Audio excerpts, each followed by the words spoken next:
Iya. Assalamualaikum warahmatullahi wabarakatuh. Selamat siang. Perkenalkan saya Krisman Heriamsal, mahasiswa hubungan internasional. Senang sekali saya bisa menjadi bagian dari dialog kebangsaan menyongsong Ramadan. Ternyata sospol lagi ini.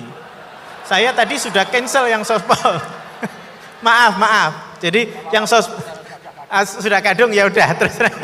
Silakan singkat aja nanti yang satu sebelah sini. Terus saya mahasiswa non muslim dan saya mendapat banyak sekali insight dari beberapa penafsiran dari ayat Al-Quran tadi. Salah satu fenomena yang kita hadapi saat ini sangat sulit untuk menghadirkan dialog-dialog yang menghadirkan orang-orang yang dari latar belakang agama yang berbeda. Dan seolah-olah hanya jika kita memiliki latar belakang keagamaan yang sama, baru kemudian kita bisa memiliki kesempatan untuk berdialog. Nah, kira-kira mengapa sangat sulit bagi kita di negara kita ini untuk menghadirkan orang-orang dari latar belakang agama yang berbeda untuk hadir dalam suatu forum dialog yang sama. Kemudian bagaimana kita bisa menyikapi fenomena tersebut? Terima kasih. Baik, terima kasih sekali. Tepuk tangan. Ini pertanyaan yang sangat penting dan menarik. Kenapa sekarang antara yang muslim dan non muslim jadi sulit berdialog? Terus saya ngapresiasi pertanyaan dari mahasiswa non muslim tadi. Sebetulnya ketika negara ini berdiri itu ya dialek semua antar umat beragama, sehingga diputuskan yang penting itu berketuhanan. Maka yang ditolak oleh konstitusi kita adalah ateisme, komunisme. Saya membayangkan misalnya punya anak perempuan, diajak orang yang tidak beragama di tengah hutan misalnya, bunuh ya tidak takut Tuhan, merkosa tidak takut Tuhan, salah etika ya tidak takut Tuhan. Bandingkan kalau diajak yang beragama, pasti masih ada rambu-rambu, ada ini itu. Sehingga memang masalah betul ketika orang tidak berketuhanan itu. Jadi saya ingatkan Mas tadi, siapa tadi namanya? Yang non Irman Syah, yang non muslim tadi itu. Siapa? Namanya siapa?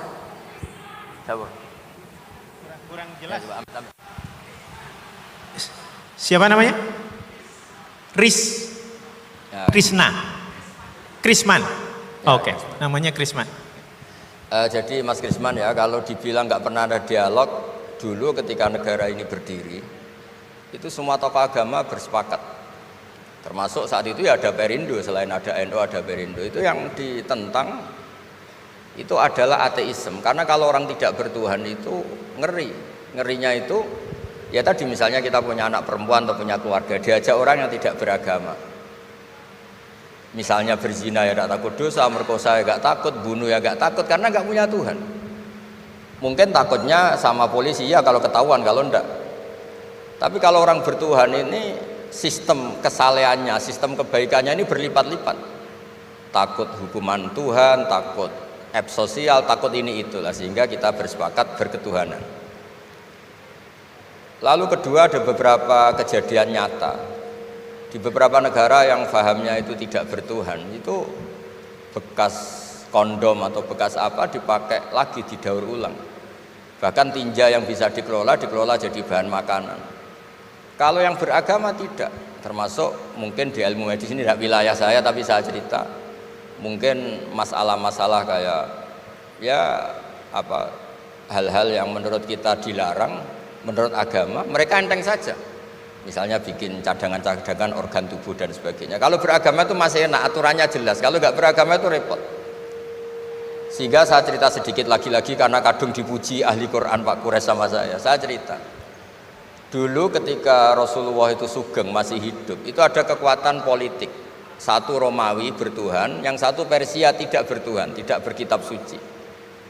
Ketika Romawi kalah, itu Rasulullah itu susahnya bukan main, karena yang masih mentautkan diri dengan Tuhan kalah sama yang sudah tidak bertuhan. Dan ketika akhirnya Persia yang kalah, yang menang Romawi, Nabi itu ikut senang karena yang bertuhan mengalahkan yang tidak bertuhan. Kenapa penting bertuhan? Karena bertuhan itu setidaknya punya aturan. Melakukan ini dosa, melakukan ini dosa. Empati sama fakir miskin itu ibadah. Semua agama pasti sama di tema-tema seperti itu. Sehingga berketuhanan ini penting sekali, kata Pak Kures tadi, berketuhanan itu luar biasa. Terus kedua, Ini penting juga. Saya mohonnya.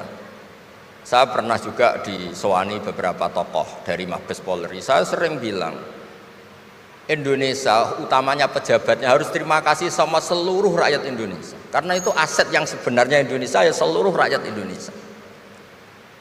Saya satu cerita ini hadis sahih di Bukhari, nggak bisa dipertentangkan. Ini hadis sahih di Bukhari, di Muslim. Di antara yang diapresiasi Allah itu adalah potensi jahat kita tidak kita wujudkan. Kalau seluruh rakyat Indonesia, tidak usah seluruh, 1/4 kita ini maling semua.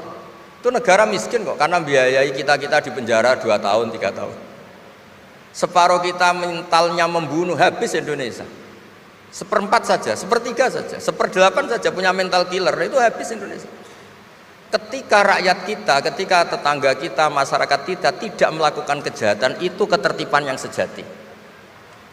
Maka semua bentuk ketidakkriminalan yang dilakukan oleh rakyat Indonesia itu awal dari aset bangsa ini. Coba kalau semua orang mencuri, habis negara untuk biayai di penjara.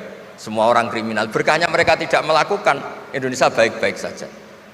Sebab itu ketika ada sekian kebaikan, Nabi terakhir ngendikan apa? Takufu syarroka anin nas fa innaha shadaqatun minka ala nafsik.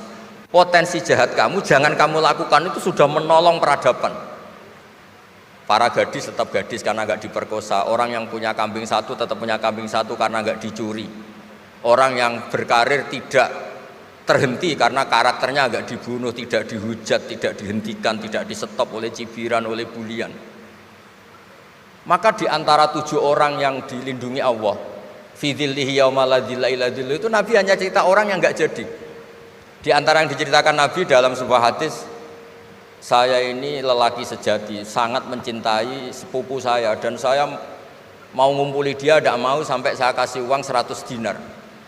Setelah saya kasih 100 dinar, saya ingin ngumpuli dia dengan cara salah tentu. Dia gak mau dan berpesan, la tafuddal khatam illa bihaqqi. Kamu jangan ngumpuli saya sebelum nikah.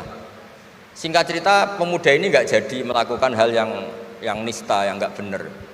Itu sama Allah dijadikan wali, berkahnya nggak jadi. Jadi kalau potensi kejahatan kita tidak menimpa orang lain itu sudah luar biasa.